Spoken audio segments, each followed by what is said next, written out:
என்ன பண்ணிக்கிட்டு இருக்கீங்க? எதிரிங்க முன்னாடி இப்படி மொக்க பண்ணாதீங்க, புரியுதா?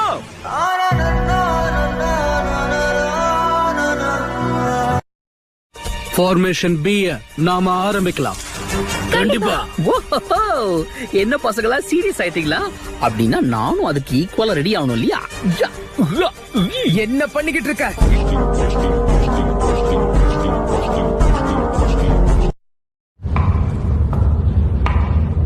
நீ எதுக்காக இந்த மாதிரி கேவலமான இடத்துல எங்க எல்லாரையும் சமன் பண்ற?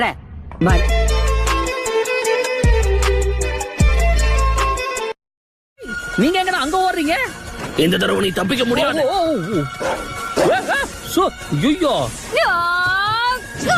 சஹானாவா? எப்பா 3 பேரை சேர்ந்து ஒரு அப்பாவி அட்டாக் பண்றீங்களே, இது உங்களுக்கே அக்லியா இல்ல?